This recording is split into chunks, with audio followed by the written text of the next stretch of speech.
some of it has to be psychosomatic. Either he started banging Waffle House waitresses because he knew his golf game was suffering, or his physical decline is somehow psychologically connected with his mental decline.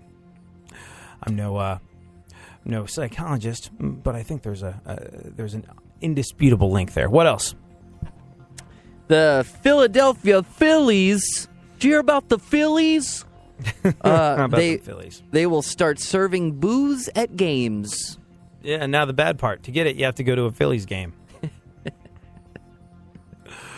What else? Walmart announced that it won't sell UFC champion Ronda Rousey's book because it's too violent. Can't believe they're doing that. Cried the one Walmart customer who can read. Continue. You only got one wrestling book. Pope Francis was told by his doctors to lose weight because he's been eating too much pasta. Pasta that is afforded, like, the Pope only gets the very best of everything. Like, Vatican, have you ever seen it's limited what you get to see in the documentaries because, a lot of it is sort of hush-hush, but the Vatican's rather nice. Vatican City is basically an entire city made out of gold. Catholic Church has some cash. So you got to imagine that in Italy, the pasta that Pope Francis gets served is probably the best on the face of the planet. I would be oinking out on that stuff too if it was offered up to me, like really good Italian food. And you got to remember that the Pope is not Italian. He's from South America, so he's probably like, holy freaking God, the Italian food is good when you're the Pope. But yeah, he's been told by his doctors to lose weight because he's been eating too much pasta. I believe he immediately started working on his first miracle, turning water into a delicious Nutrisystem shake. What else? Pope Francis has endorsed the new Iran nuclear deal. In response, John Boehner invited the Dalai Lama to give a speech to Congress without telling President Obama. What else? 2 pandas at a Chinese research center set a record by having sex for almost 8 minutes. And after it was over, the female panda was like, can't we just have sex anymore without having to do all the ridiculous stuff that you see in panda porn? Honestly, I ask you. Now I chafe. No Brazilians for that panda. Okay, go on. A 58-year-old Argentinian shepherd died from a heart attack while having sex with a cross-dressing scarecrow. Yeah, I read about this. Shepherd. Is that a Mad Lib? What I just read? No, it's a true story. This shepherd in Argentina was very, very alone. And he wound up putting a wig on his scarecrow and banging it. And I think he died.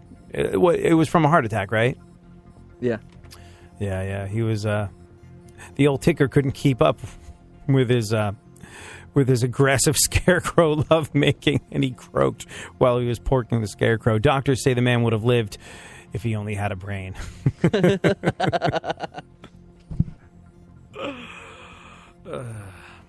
on. Home values in Ferguson, Missouri are plummeting. Yeah, home values. All right, let's see if you take the bait. Homes in Ferguson are so cheap. How cheap are they? Homes in Ferguson are so cheap to get into, they were made honorary Kardashians.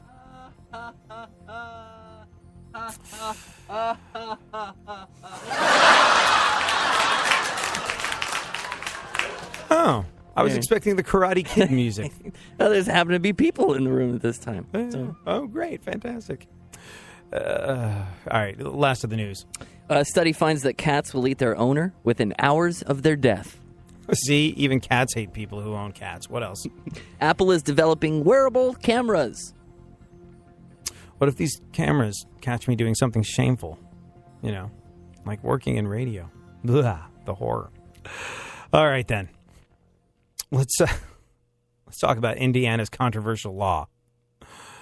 Some of the random stuff that's been going on. Arnold Schwarzenegger wrote an open letter to his fellow Republicans on Friday saying he's furious about Indiana's new religious freedom law.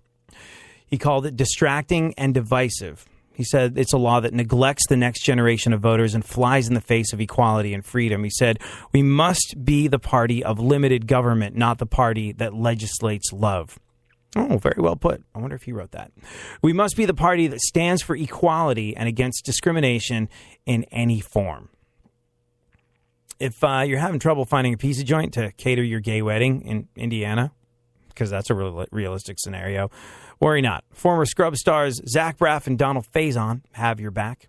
Zach tweeted, quote, "If you really and truly want pizza for your gay wedding in Indiana, we will make it for you." Ooh, by the way, that Indiana pizza place that said it wouldn't cater gay weddings, now rolling in the dough because of their bigotry. Someone set up a crowdfunding page for them, and it raised close to $850,000 and still going.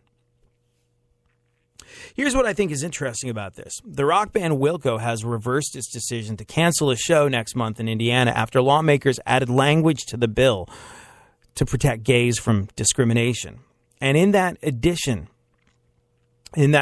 language, I think it's the first time in the history of legislation that the rights of gay, transgendered, LGBT folks have been specifically mentioned by name. They screwed up so bad. The country jumped down Indiana's throat so much for their unmitigated bigotry. They had to do some very furious backpedaling last Thursday. And in this backpedaling, they included language in the reparation of the bill to protect gays from discrimination. And this is how something awful can turn into something awesome, because that is one of the first instances, if not the first instance, of that specific language. Not, all men are created equal and blah, blah, blah. It's not open to interpretation. It specifically forbids discriminating against people because of their sexual orientation. And this hideous morass of awfulness that arose in Indiana wound up resulting in something that is historically protective of equality. A lot of people would argue that it's still not good enough, and I'm not saying the whole thing isn't draconian in its very nature.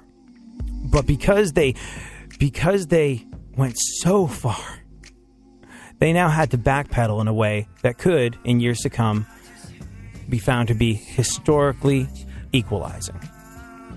And that, my friend, is a silver lining. Have yourself an awesome one. We'll be back tomorrow and do it all over again.